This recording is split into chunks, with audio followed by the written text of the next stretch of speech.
บ่อยครั้งที่การขุดเปิดหน้าดินเพื่อสร้างสิ่งปลูกสร้างต่างๆนำไปสู่การค้นพบที่น่าประหลาดใจ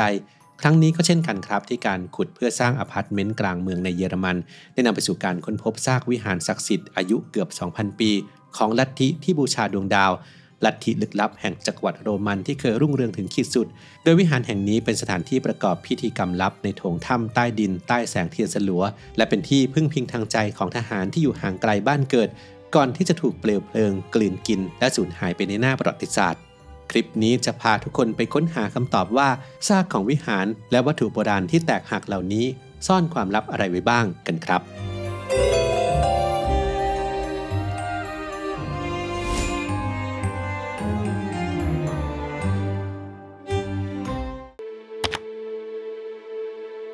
การค้นพบนี้เกิดขึ้นในเขตเมืองเก่าของเมืองเรเกนสบวร์กทางตะวันออกเฉียงใต้ของประเทศเยอรมนีซึ่งเป็นเมืองมรดกโลกบริเวณถนนสตางสวิงเกอร์เวกหมายเลข 6พื้นที่โครงการก่อสร้างอพาร์ตเมนต์ที่พักอาศัยจำนวน3หลังของบริษัทพัฒนาอสังหาริมทรัพย์กำลังจะเริ่มต้นแต่ว่าตามกฎหมายคุ้มครองมรดกทางวัฒนธรรมพื้นที่ที่มีความอ่อนไหวทางประวัติศาสตร์จะต้องผ่านการสำรวจทางโบราณคดีอย่างละเอียดทีมงานนักโบราณคดีนำโดยซาปินวัตสตาวิกได้เข้ามาทำการขุดค้นการทำงานมีความยากลำบากเนื่องจากพื้นที่ก่อสร้างที่คับแคบทำให้ต้องแบ่งการขุดค้นออกเป็นหลายระยะตั้งแต่ช่วงฤดูใบไม้ผลิจนถึงฤดูใบไม้ร่วงในปี 2023 ในช่วงแรกพบเพียงร่องรอยการตั้งถิ่นฐานทั่วไปตั้งแต่ยุคก่อนประวัติศาสตร์ยุคโรมันและยุคกลางแต่เมื่อเจาะลึกลงไปทีมงานได้พบโครงสร้างวิหารไม้ปริศนาที่ผุพังซึ่งสร้างความท้าทายในการตีความเนื่องจากไม้เป็นวัสดุที่ย่อยสลายได้ง่ายตามกาลเวลาเพราะโดยปกติแล้ววิหารมักจะสร้างด้วยหินการค้นพบวิหารที่สร้างด้วยไม้จึงถือเป็นกรณีที่หาได้ยากมากในทางโบราณคดีและโครงสร้างไม้และเศษดินเหล่านี้คือหลักฐานของลัทธิที่ถูกปิดตายมานานเกือบ 2,000 ปี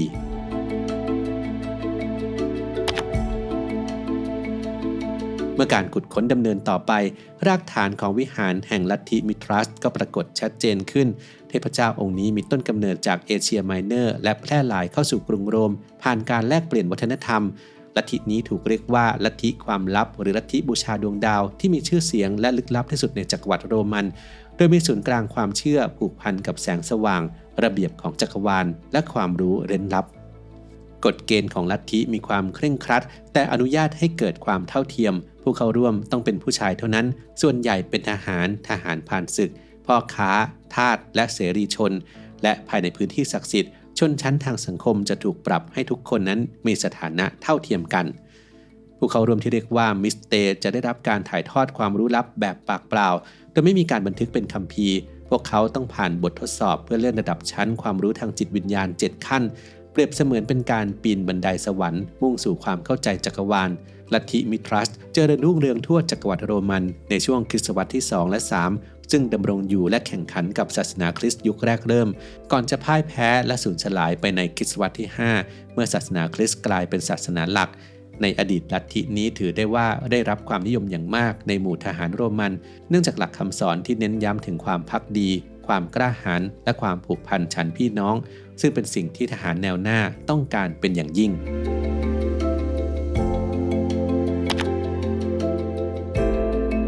เนื่องจากลัทธินี้ไม่มีคัมภีร์บันทึกไว้กระบวนการทางโบราณคดีจึงเป็นเครื่องมือเดียวในการไขปริศนาดร.สเตฟานรอยเตอร์ผู้เชี่ยวชาญได้นำชิ้นส่วนต่างๆมาปฏิปต่อกันจนพบว่าโครงสร้างวิหารหรือเมเทรอุมแห่งนี้มีความยาวประมาณ7เมตรสร้างขึ้นด้วยไม้เป็นหลักและถูกสร้างให้ลึกลงไปใต้ดินบางส่วนผู้ศรัทธาจะต้องเดินลงทางลาดเพื่อเข้าสู่โถงศักดิ์สิทธิ์ภายในมีลักษณะทอดยาวมีทางเดินตรงกลางและยกพื้นด้านข้างเป็นม้านั่งยาวเพื่อจำลองสภาพของถ้ำการจำลองถ้ำนี้มีความสำคัญอย่างมากเพราะมันสอดคล้องกับตำนานศักดิ์สิทธิ์สูงสุดของลัทธิที่เล่าขานว่าเทพเจ้ามิทรัสได้ทำการสังหารกระทิงศักดิ์สิทธิ์ภายในถ้ำเพื่อนำมาซึ่งการก่อกำเนิดและวัฏจักรของชีวิตบรรยากาศภายในวิหารจะถูกให้แสงสว่างด้วยแสงสลัวจากเทียนและตะเกียงน้ำมันสร้างความรู้สึกมีมนต์ขลังและมีความเร้นลับแม้จะไม่พบรูปปั้นเทพเจ้าแบบสมบูรณ์แต่หลักฐานสำคัญที่ยืนยันอัตลักษณ์ของสถานที่คือแผ่นป้ายจารึกเงินที่ระบุคำว่า Dio Invicto ซึ่งแปลว่าแด่เทพเจ้าผู้ไร้พ่ายอันเป็นสมญานามเฉพาะของเทพเจ้ามิทรัสนอกจากนี้ยังพบแท่นบูชาหินที่เป็นรูปแบบเฉพาะของวิหารลัทธินี้และร่องรอยของตู้ศักดิ์สิทธิ์ที่ล้มคว่ำอยู่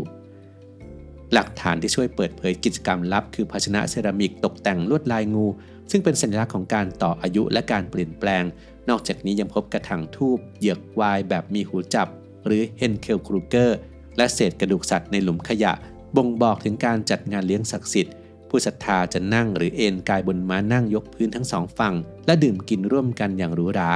ซึ่งการร่วมโต๊ะอาหารนี้เป็นหัวใจสำคัญในการสร้างสายใยแห่งพาราดอนภาพอันแน่นแฟ้นของกลุ่มการค้นพบเศษกระดูกสัตว์ยังช่วยให้นักวิชาการสามารถวิเคราะห์ชนิดอาหารที่ชาวโรมันบริโภคในพิธีกรรมซึ่งมักจะเป็นเนื้อหมูไก่และเครื่องเทศที่นำเข้าจากแดนไกล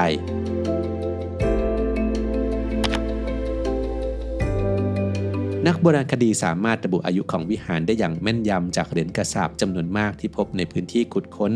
โดยเฉพาะเหรียญที่มีอายุในช่วงที่จักรพรรดิเฮเดรียนครองราชย์ในช่วงปีค.ศ. 117 ถึง 138 ข้อมูลนี้ทำให้นักวิชาการสรุปได้ว่าวิหารแห่งนี้ถูกสร้างและใช้งานอยู่ในช่วงปีค.ศ. 80 ถึง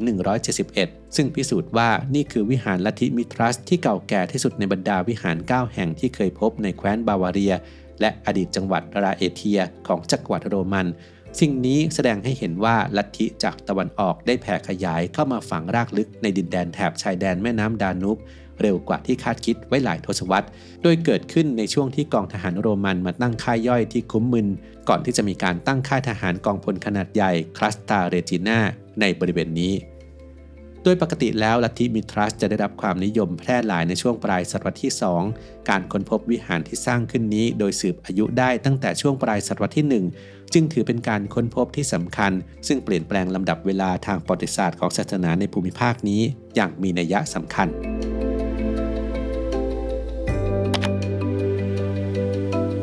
วาระสุดท้ายของวิหารไม้แห่งนี้จบลงด้วยการถูกเผาทำลายจนราบคาบในปีค.ศ.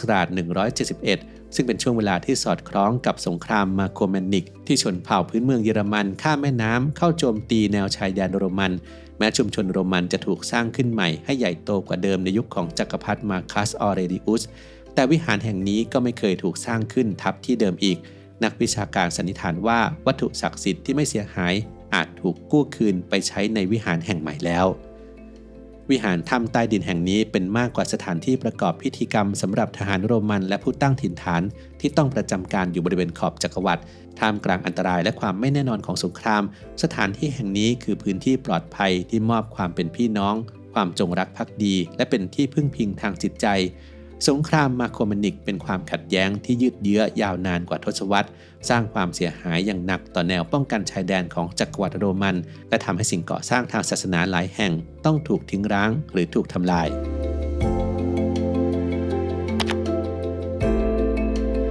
ปัจจุบันโบราณวัตถุทั้งหมดได้รับการส่งมอบบริจาคจากบริษัทผู้พัฒนาอสังหาริมทรัพย์ให้กับพิพิธภัณฑ์ประวัติศาสตร์แห่งเมืองเรเกนสบวร์กแม็กซิมิเลียนออนทรูปผู้เชี่ยวชาญด้านโบราณคดีระบุว่านี่คือการค้นพบที่พิเศษสุดทั้งในระดับเมืองและภูมิภาคดร.เซบาสเตียน คานัสผู้อำนวยการพิพิธภัณฑ์กำลังพัฒนาโครงการเพื่อนำวัตถุเหล่านี้มาจัดแสดงโดยระบุว่าเมื่อจัดวางในบริบทที่ถูกต้องวัตถุทางโบราณคดีเหล่านี้จะสามารถถ่ายทอดเรื่องราวและเพิ่มมิติใหม่ในการศึกษาประวัติศาสตร์ของเมืองเรเกนสบวร์กในยุคโรมันได้โดยคาดการณ์ว่าเมื่อการศึกษาและการอนุรักษ์ชิ้นส่วนทางโบราณคดีเหล่านี้เสร็จสมบูรณ์พิพิธภัณฑ์จะสามารถเปิดให้ประชาชนทั่วไปเข้าชมเพื่อศึกษาข้อมูลเชิงลึกเกี่ยวกับวิถีชีวิตและลัทธิความเชื่อของชาวโรมันโบราณได้ในอนาคตอันไกล